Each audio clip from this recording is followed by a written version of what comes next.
Olá, está começando mais um Niso Comunidade. No programa de hoje, vamos falar sobre o Museu Catavento Cultural de São Paulo. Para isso, vamos conversar com o diretor do museu e que é professor daqui da Uniso, professor doutor José Oswaldo de Souza Guimarães. Professor Oswaldo Guimarães, muito obrigado pela sua presença, como o senhor gosta de ser chamado. Gostaria, como de praxe no nosso programa, conhecer um pouco do perfil do senhor, a respeito da sua graduação, de sua titulação, do mestrado até o doutorado. Onde o senhor fez a sua graduação e no quê?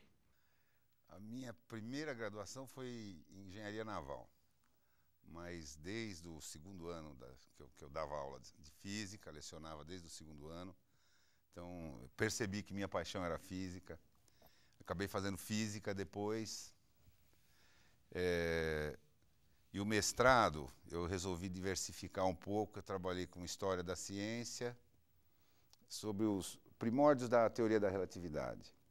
Então, mistura bastante da área de humanas com a área de exatas, porque é o nascimento da física moderna, comecinho do século XX.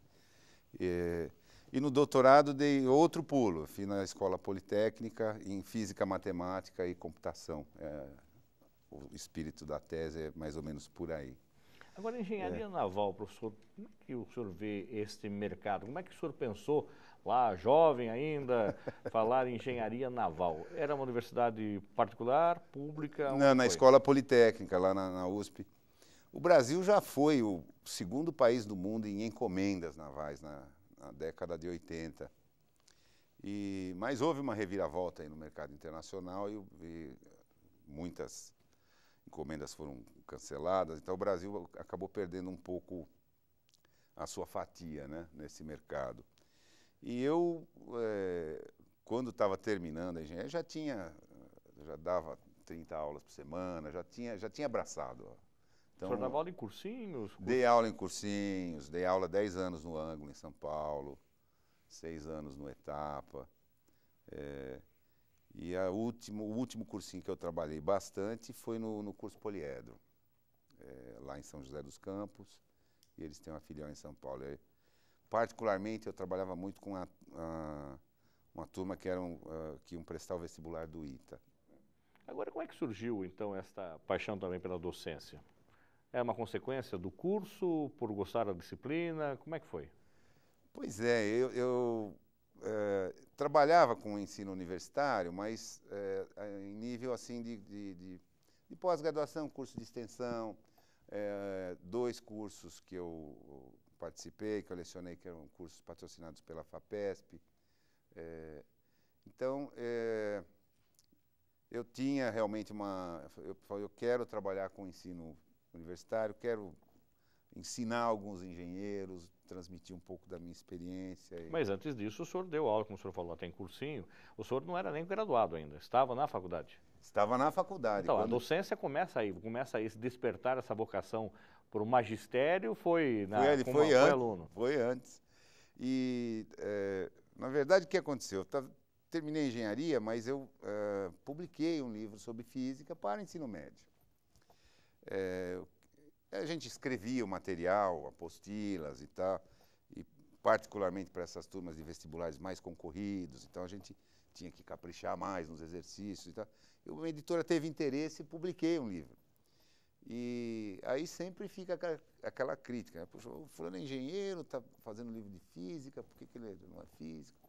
E aí eu fui fazer a física. Também na USP? Comecei na USP e terminei na PUC, de São Paulo. É uma história meio longa, porque o que aconteceu? Eu fiquei afastado um tempo. E quando eu quis voltar, a USP queria que eu fizesse vários créditos de novo. E eu consegui aproveitamento dos créditos na PUC, inclusive muita coisa da engenharia. E para lá que eu fui, foi lá que eu me graduei.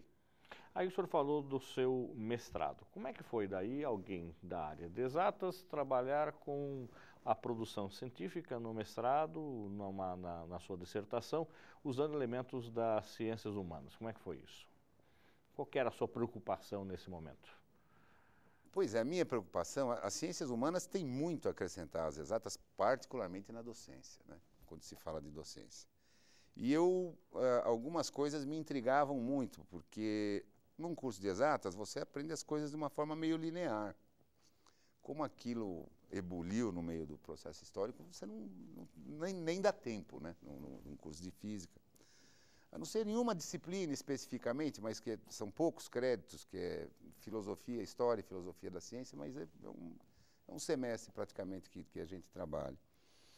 E eu tinha curiosidade sobre isso, e não só sobre isso, sobre outros aspectos, né, da história da ciência. E para mim foi um prazer imenso ter trabalhado com isso, ter feito os cursos, né? Eu tive uma bolsa para fazer, então, para poder escolher, porque a PUC, embora seja uma fundação e tudo mais, né, a pós-graduação é relativamente dispendioso, podemos dizer assim. Então, eu quero contar aqui com toda a modéstia, já que você abriu, por que eu tive essa bolsa? Porque eu fui terminar a física, eu tinha uns 38, 39 anos de idade. Já dava aula há uns 10 anos, 15 anos. E aí tive que fazer o provão, foi o primeiro ano que tinha do provão para os físicos. E o que aconteceu é, como dava aula há algum tempo, foi uma covardia, eu gabaritei o provão. Tá. Foi de cabo a rabo. De cabo a rabo, foi o número 1 do Brasil, de todos os bacharéis do Brasil. E aí eu recebi do Paulo Renato, escolha... Paulo Renato, então, ministro da Educação, da Educação. Escolha onde você quer fazer teu mestrado ou doutorado direto, o que você quiser fazer, que você tenha uma bolsa. Se quiser fazer fora do país também, nós lhe oferecemos uma bolsa como prêmio, incentivo. Isso, tá. como prêmio. Então, aí eu escolhi história, porque eu cheguei a fazer um semestre em física teórica. E também é interessante, é um curso que vale a pena. Mas eu tinha gosto muito de Humberto Eco, são livros que abordam aspectos da história da ciência, da história das tecnologias, por exemplo, né? Então me senti compelido era na própria PUC. E com essa bolsa, a coisa ficou resolvida. Aí o senhor fez o mestrado ou o doutorado? O mestrado. O mestrado. Mestrado. E fez na PUC mesmo? Na PUC mesmo, lá na Marquês de Paranaguá. Agora, quando o senhor começa a trabalhar com o aspecto das ciências humanas, com as ciências exatas, o senhor falou que começou a trabalhar a pesquisa, o problema que a gente chama na academia, com o começo do século XX. Qual era esta preocupação? O que o senhor queria descobrir? O que o senhor queria entender melhor? Que tipo de física é essa para o nosso telespectador entender? Que ela envolve o nosso cotidiano em algum aspecto? Envolve muitas coisas do cotidiano. Eu vou dar um primeiro exemplo. O primeiro exemplo é em relação à energia solar. Antes de 1920, não se sabia a origem da energia solar. Então, com os olhos de hoje, parece uma coisa assim, uma brincadeira. Você fala, como não sabe a origem? Não se sabia a origem da energia solar. E havia várias hipóteses. Uma delas, vamos pensar no combustível mais poderoso que temos aí. Mesmo com esse combustível, se fosse, o Sol não duraria mais 1000 anos. Até que o Kelvin, aquele da escala Kelvin, ele conseguiu um modelo onde ele demonstrava o seguinte: se o Sol encolhesse aproximadamente 1 metro por ano, essa energia gravitacional daria conta da energia que ele irradia. E essa teoria do Kelvin, do fim do século XIX, começo do século XX, era a melhor teoria que se tinha na época. Só que, de acordo com essa teoria, você pode pensar nela ao contrário. Bom, então vamos fazer o Sol agora aumentar 1 metro por ano, para saber quando é que ele englobava, por exemplo, a órbita da Terra. E, pelas contas do Kelvin, isso daria uns 25 milhões de anos. Essa seria a idade do Sol, cerca de 25 milhões de anos. E na mesma época estava surgindo o darwinismo. E o Darwin escreve para o Kelvin e pede para o Kelvin, por favor, eu preciso de bilhões de anos, você está com milhões, você não quer refazer os seus cálculos? O Kelvin refaz os cálculos e dá até um pouquinho menos, e fala para o Darwin, fala, olha, lamento, mas de acordo com os cálculos é isso mesmo.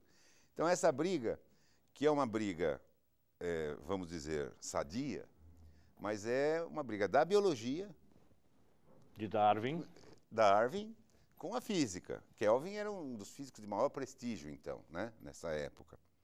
E quem ganha é a biologia, quer dizer, quem dá uma aula para a física e fala, olha a idade desses fósseis.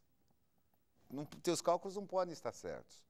Então, só com a descoberta, né, da fusão nuclear, é que, isso foi em 1938, a demonstração completa disso, só com essa descoberta é que se pôde saber realmente que a energia do Sol provém da fusão nuclear e que ele tem energia para mais 5 bilhões de anos, pelo menos. A gente pode dormir até mais tranquilo.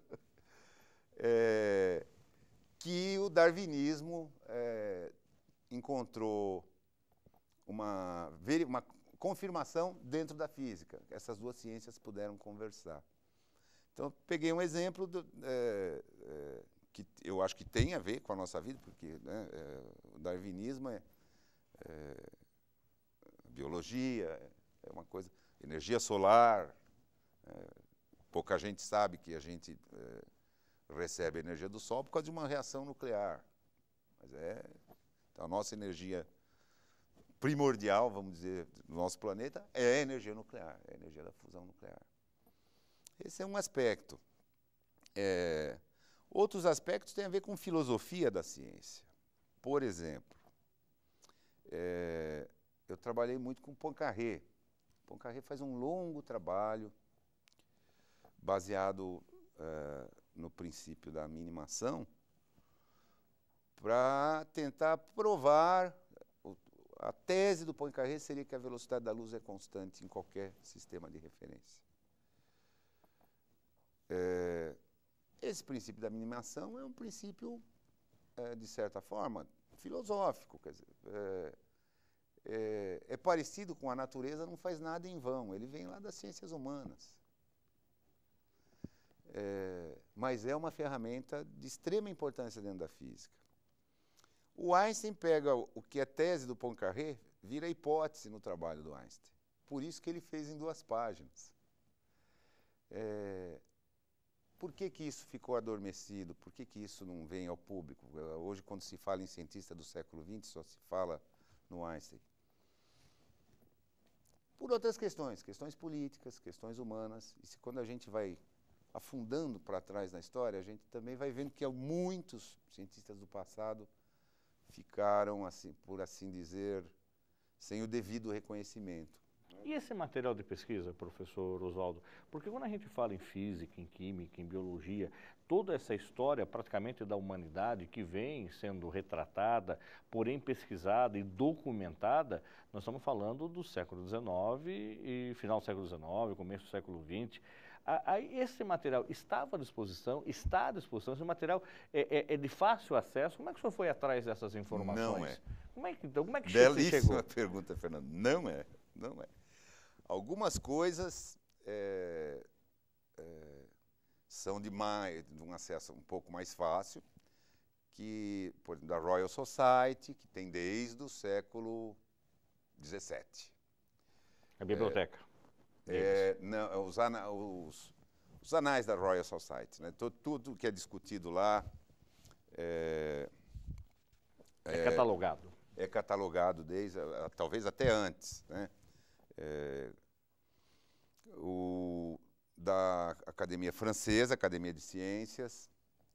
Então, esses a gente consegue até pela internet, se você tiver alguma parceria com Sim, mas não é um acesso público convencional. Não, É um acesso não específico nas bibliotecas, como a gente estuda, que é o meu caso, eu estudo fotografia, então a gente vai estudar NIEPS, da guerra, então tem acesso a algumas informações de bibliotecas específicas, de trocas de correspondências, inclusive, como o senhor falou, de Darwin trocando correspondências com Kelvin. Esse material está disponível hoje. Sim. E eu devo reconhecer aqui a ajuda do meu orientador. Ele é um historiador da ciência Quem é de ele? renome, Roberto de Andrade Martins. Então ele tinha contato com muitas universidades, na Poincaré, da França, né, francesas, outras universidades também da Itália. E ele proveu muito material para que eu pudesse trabalhar. Eu trabalhei com as originais mesmo de Poincaré, como ele escrevia na época. Fascinava a cada momento de uma descoberta dessa para preparar o material para ser publicado? Como é que era esse fascínio? Como é que era essa emoção até de chegar e falar, olha, eu estou no caminho certo? Esse fascínio ele começa meio egoísta, né? Ele começa com uma satisfação própria, puxa vida. E depois você tende a estender, né, para publicação. Infelizmente, da dissertação de mestrado, eu não submeti uma publicação. É uma coisa que eu estou pensando atualmente. Sem dúvida, eu acho que é muito interessante, inclusive para o telespectador que está nos acompanhando, está imaginando, inclusive, que pode ser um material didático muito, muito válido para poder entender, no sentido das ciências humanas, as teorias da física e, quem sabe, da biologia, né? É pertinente. É pertinente. Essa interdisciplinaridade, ela existe. Hoje se fala muito na interdisciplinaridade, mas ela é tão antiga quanto a história da ciência. Eu costumo dizer que a física é totalmente interdisciplinar, porque a física começa com a filosofia, se é possível a gente conhecer a natureza ou não. Essa briga durou muito tempo. Aí chega uma hora que você, bom, é possível a gente conhecer. Bom, mas vamos conhecer de que forma? Vamos lançar a mão da matemática. Então aí você vai lá e busca a matemática. Começa na filosofia, depois busca a matemática, depois busca as observações da natureza, e por aí vai. Nós vamos para um rápido intervalo e a gente volta já já com o professor Dr. Oswaldo de Souza Guimarães, que é hoje responsável pelo Museu Catavento em São Paulo. A gente vai entender um pouco mais do museu, falando um pouco mais sobre a história da física, da química, da biologia, e com certeza você vai se identificar em algum momento dessa entrevista. Voltamos já.